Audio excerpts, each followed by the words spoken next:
Hello dear students, आज के इस वीडियो में बेटा हम लोग डिस्कस करने जा रहे हैं FAEA स्कॉलरशिप में अगर आपका सिलेक्शन होता है और सिलेक्शन में आपको इंटरव्यू के लिए बुलाया जाता है तो इंटरव्यू में कौन कौन से क्वेश्चंस पूछे जाते हैं।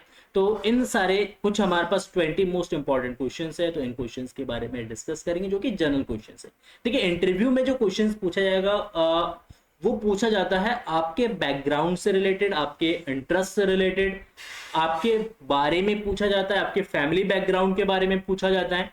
ठीक है, और बहुत ही रेयर केस में या बहुत ही कम केसेस में आपके सब्जेक्ट से रिलेटेड क्वेश्चंस पूछे जाते हैं। तो कुछ जनरल क्वेश्चंस होते हैं, कुछ क्वेश्चंस ऐसे होते हैं जो रिपीटेड होते हैं। तो ऐसे क्वेश्चंस को आज के इस वीडियो में हम लोग डिस्कस करने वाले हैं। तो अगर आप फर्स्ट टाइम चैनल को विजिट कर रहे हैं तो आप लोग चैनल को जरूर सब्सक्राइब करिएगा। वीडियो पसंद आए तो प्लीज वीडियो को लाइक कर दीजिएगा और अपने दोस्तों के साथ शेयर जरूर करिएगा। ठीक है, और आपने अगर अभी तक FAEA स्कॉलरशिप के बारे में नहीं पता तो इस पे ऑलरेडी एक वीडियो मैं बना चुका हूं, डिटेल वीडियो है, आप उस वीडियो को देखिए। और उसके बाद कैसे इस स्कॉलरशिप में अप्लाई करना है तो उसका स्टेप बाय स्टेप प्रोसेस भी मैंने बताया हुआ है। तो वीडियो का लिंक डिस्क्रिप्शन में आप जाके उस वीडियो को देखिए। उसके बाद फिलअप करने के बाद फिर आप इस वीडियो को देख सकते हैं कि इस वीडियो में कि इंटरव्यू में किस तरीके के जनरल क्वेश्चंस पूछे जाते हैं। तो चलिए स्टार्ट करते हैं वीडियो को और सबसे पहले हम डिस्कस करते हैं क्वेश्चंस क्या पूछे जाते हैं। वो जनरल क्वेश्चंस होते हैं। सबसे पहला क्वेश्चन आपसे पूछा जा सकता है अपने बारे में बताइए। तो आपको अपने बारे में खुद को इंट्रोड्यूस करना है कि आप कौन हैं, आपका नाम क्या है, आपकी फैमिली बैकग्राउंड क्या है। तो जितना आप इफेक्टिव तरीके से अपने आप को इंट्रोड्यूस कर सकते हैं इंटरव्यूअर के सामने तो उतना ही आपकी स्ट्रॉन्ग पॉसिबिलिटीज बनती है इंटरव्यू को क्वालिफाई करने में। इसके बाद आपसे सेकंड क्वेश्चन पूछा जाएगा कि आपके स्ट्रेंथ और आपकी वीकनेस क्या है, मतलब आपके अंदर क्या स्ट्रेंथ है और आपकी वीकनेस क्या है, तो उसके बारे में भी आपको बताना है। ये खुद मैं इस क्वेश्चन का आंसर नहीं बता सकता क्योंकि मुझे नहीं पता है कि आपकी स्ट्रेंथ और आपकी वीकनेस क्या है।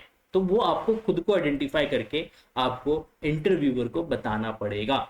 नेक्स्ट क्वेश्चन थर्ड है, आपको क्यों लगता है कि हम आपको ये स्कॉलरशिप दे, मतलब अगर आप उस स्कॉलरशिप के लिए एलिजिबल है तो इंटरव्यूअर आपसे पूछेगा कि हम आपको ही क्यों दे, क्या रीजन है।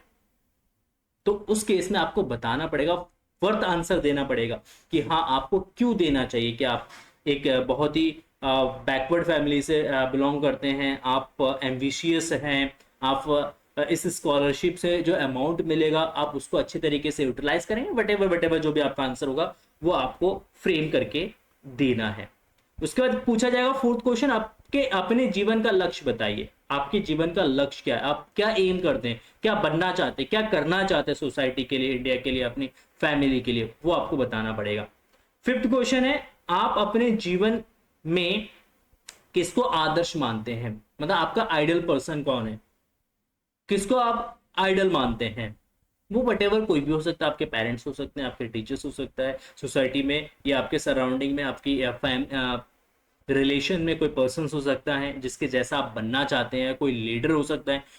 वटेवर जो भी आप जिसको भी अपना आदर्श मानते हैं उनके बारे में आपको बताना पड़ेगा। आपके पिता की वार्षिक आय क्या है, मतलब आपके फादर की जो एनुअल इनकम है वो कितना है, वो आपको बताना पड़ेगा। तो ये जो इनकम एनुअल इनकम है ना बेटा, ये आपने फॉर्म में भी फिलअप किया है। तो कभी कभी इंटरव्यूअर क्या करता है, वो क्रॉस चेक करता है कि आपने जो फॉर्म में फिल किया है क्या वो एग्जैक्ट आप बता रहे हैं। तो इसलिए जब भी आप इंटरव्यू के लिए जाएंगे तो उससे पहले जो भी आपने फॉर्म भरा है उसका एक बार प्रिंट आउट निकाल के आप एक बार सारे डेटा को चेक कर लीजिएगा और उसी के अकॉर्डिंग आंसर करिएगा। ऐसा नहीं कि आपने फॉर्म में कुछ अलग भरा है और आप जब इंटरव्यू दे रहे हैं तब आप कुछ अलग डेटा उनके सामने रख रहे हैं, तो उस केस में आपके इंटरव्यू क्वालिफाई करने के चांसेस खत्म हो जाते हैं। ठीक है, नेक्स्ट अगर हम बात करते हैं 7 नंबर क्वेश्चन, आपके पिता क्या काम कर सकते हैं या क्या काम करते हैं। आपके फादर की जो इनकम ऑफ सोर्स है वो क्या है, वो किससे कमाते हैं, दुकान है आपकी फादर, मतलब जॉब करते हैं या वटेवर जो भी वो करते हैं वो आपको बताना पड़ेगा। स्कॉलरशिप से मिलने वाले पैसे का क्या करोगे, जो स्कॉलरशिप आपका मिलेगा उससे जो आपको अमाउंट पैसा जो मिलेगा वो उससे आप क्या करेंगे। आप स्कूल कॉलेज की फी भरेंगे, आप लाइब्रेरी से बुक परचेस या बुक वगैरह जो परचेस करेंगे उसमें यूज करेंगे, हॉस्टल मेस और आपकी जो पर्सनल एक्सपेंसेस है उसमें यूज करेंगे, कहाँ का यूज करेंगे वो आपको बताना पड़ेगा। फैमिली बैकग्राउंड के बारे में बताएं, आपकी फैमिली के बैकग्राउंड क्या है। फैमिली के बैकग्राउंड मतलब आप किस बैकग्राउंड से आते हैं, किस बैकग्राउंड से आने का मतलब आपकी फैमिली की इकोनॉमिकल कंडीशंस क्या, बहुत अच्छा कंडीशन है, बहुत बेकार है, बहुत मॉडरेट है, जो भी आपकी फैमिली बैकग्राउंड है उसके बारे में आपको बताना पड़ेगा। नेक्स्ट क्वेश्चन नंबर 10 है, अगर आपको स्कॉलरशिप नहीं मिलेगी तो क्या करोगे। मतलब अगर इंटरव्यूअर आपसे पूछता है कि अगर आपको ये स्कॉलरशिप नहीं मिलती है तो उस केस में आप क्या करोगे, आप दूसरे स्कॉलरशिप के लिए अप्लाई करोगे या आप खुद से कुछ ऐसा पार्ट टाइम जॉब करोगे जिससे कुछ अर्न करके आप इस कॉलेज की फी भरोगे, या कोई ना कोई तरीका आपको बताना पड़ेगा जिससे आप अपनी कोर्स को कंप्लीट करोगे, या आप एजुकेशन लोन लोगे, वट एवर जो भी है आपकी प्लानिंग है उसी के अकॉर्डिंग आप आंसर करेंगे। क्वेश्चन 11, आपके परिवार के कितने सदस्य जो पैसे कमाते हैं, मतलब आपके फैमिली में कौन कौन है जो अर्न करते हैं, जैसे आपके फादर हो गए, मदर हो गए, कोई सिस्टर है, ब्रदर है, अंकल है, वट एवर जो भी है, जितने भी लोग आपके फैमिली में अर्न करते हैं उनके बारे में आपको बताना पड़ेगा, और सही सही बताना, गलत झूठ मत बोलना बेटा। क्वेश्चन नंबर 12, आप अभी कहां पर पढ़ाई कर रहे हैं, मतलब आपको अभी अपनी कॉलेज बताना है कि आप किस कॉलेज से अपना जो भी कोर्सेज है वो परस्यू कर रहे हैं, किस स्टेट से परस्यू कर रहे हैं, वो सारी डिटेल आपको बताना पड़ेगा। नेक्स्ट, आप पढ़ाई का खर्चा कैसे पूरा कर रहे हैं। अगर आप मान लो आप फर्स्ट ईयर ग्रेजुएट स्टूडेंट है और आपने फर्स्ट ईयर की फी अगर अपने कॉलेज में सबमिट किया है, बाकी आपके जो एक्सपेंसेस है वो आप कैसे पूरा करें, क्या फैमिली से आप पैसे ले रहे हैं, क्या आपने कोई एजुकेशन लोन लिया है, या क्या आप खुद अभी पढ़ाई के साथ साथ पार्ट टाइम जॉब करते हैं जिससे आप कुछ अर्निंग करके अपना एक्सपेंसेस पूरा करते हैं, वो चीज़ें जो है आपको बताना पड़ेगा। 14, आप इसी कॉलेज से ही क्यों पढ़ाई कर रहे हैं, मतलब जो बटेवर जो भी आपका एक्सपेक्टेड कॉलेजेस है आपने उस कॉलेज में ही क्यों एडमिशन लिया है, क्या रीजन है उस कॉलेज में एडमिशन लेने का, तो उसको आपको आंसर करना है। 15 नंबर क्वेश्चन है, आप इसी कोर्सेज में क्यों करना चाहते, इसी कोर्स को क्यों करना चाहते हैं। मान लो अगर आप बीटेक कर रहे हैं, बीटेक इलेक्ट्रिकल से कर रहे हैं, तो आपको बताना पड़ेगा कि आप बीटेक इलेक्ट्रिकल ही क्यों चूज किया। अगर मान लो आप बीएससी अगर आप कर रहे हैं तो बीएससी आप क्यों कर रहे हैं, क्या रीजन है बीएससी करने का, या बीटेक करने का, या बीकॉम करने का, या एमबीबीएस करने का, वटेवर जो भी आपका कोर्स, आप जिस भी कोर्स में आपने एडमिशन लिया है तो उसके बारे में आपको बताना पड़ेगा कि आपने क्यों लिया है। ठीक। 16 नंबर क्वेश्चन है, इस कोर्स को करने के बाद आगे पढ़ाई करोगे या नौकरी करोगे। मतलब मान लो अगर आप बीटेक कर रहे हो, बीटेक करने के बाद आप क्या करोगे, आप जॉब करोगे या नौकरी करो, सॉरी पढ़ाई करोगे।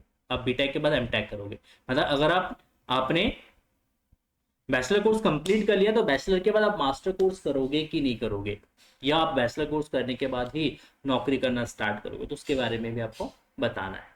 आपके द्वारा की गई एक गलती के बारे में बताइए जिसको लेकर आपको आज भी पछतावा होता है। अगर ऐसी कोई गलती आपने की है लाइफ में तो आप बताइए, अगर ऐसी कोई गलती नहीं की है तो बता दीजिए कि सर ऐसे लाइफ में अब तक मैंने कोई गलती नहीं की है। ठीक है। नेक्स्ट अगर हम बात करते हैं 18 नंबर क्वेश्चन, आप अपने आप को अगले 5 सालों में कहां पर देखते हैं, मतलब आप 5 इयर्स आफ्टर आपकी फ्यूचर क्या है, आप अभी किस सिचुएशन में, किस कंडीशन में, और 5 साल बाद आपकी क्या कंडीशंस होगी, तो उसके बारे में एनालाइज करके आपको इंटरव्यूअर को बताना पड़ेगा। 90 नंबर क्वेश्चन, आपके द्वारा किया गया ऐसा कोई काम जिसको लेकर आप आज भी गर्व महसूस करते हैं। क्या लाइफ में ऐसा कोई आपने काम किया है, किसी की हेल्प की है, कहीं कुछ ऐसा आपने कोई नई चीज इनोवेट किया है, इनोवेशन से रिलेटेड कोई वर्क किया है, वटेवर जो भी आपने लाइफ में कोई ऐसा काम किया जिसको अभी भी लगता है कि हाँ मुझे अभी भी उस काम के लिए गर्व महसूस होता है, तो उसके बारे में आपको बताना है। क्या आप हमसे कुछ पूछना चाहते हैं लास्ट में, जब भी इंटरव्यू फिनिश होने वाला होता है, हमेशा इंटरव्यूअर आप कहीं भी इंटरव्यू देते हो लास्ट में ये पूछता है, do you want to ask something, क्या आप कुछ हमसे पूछना चाहते हैं। अगर आपका कोई भी क्वेश्चन होगा इंटरव्यू से रिलेटेड या उस स्कॉलरशिप रिलेटेड, या आपके मन में कोई भी क्वेश्चन होता है, तो आप उस केस में इंटरव्यूअर से पूछ सकते हैं। ठीक है, तो ये कुछ 20 क्वेश्चन है बेटा, इन 20 क्वेश्चंस को आप प्रिपेयर करके जाइएगा और बहुत अच्छे तरीके से प्रिपेयर करके जाइएगा, और आपके जो क्वेश्चंस का आंसर होगा वो 100% जेन्युइन होना चाहिए। अगर आपके आंसर जेन्युइन है और इंटरव्यूअर को लगता है कि आपने जो आंसर दिया है वो सही दिया है और आप सच बोल रहे हैं, तो उस केस में आपके इस स्कॉलरशिप में सिलेक्ट होने के चांसेस बढ़ जाते हैं। तो wish you best of luck, आप इस इंटरव्यू को क्वालिफाई करें। और इसके रिगार्डिंग जो भी आपके क्वेश्चंस होंगे बेटा, आप कमेंट सेक्शन में मेंशन कर सकते हैं। वन बाय वन करके मैं हर एक क्वेश्चन, हर एक कमेंट का रिप्लाई करूंगा। ठीक है, मिलते हैं नेक्स्ट वीडियो में, तब तक के लिए थैंक यू सो मच।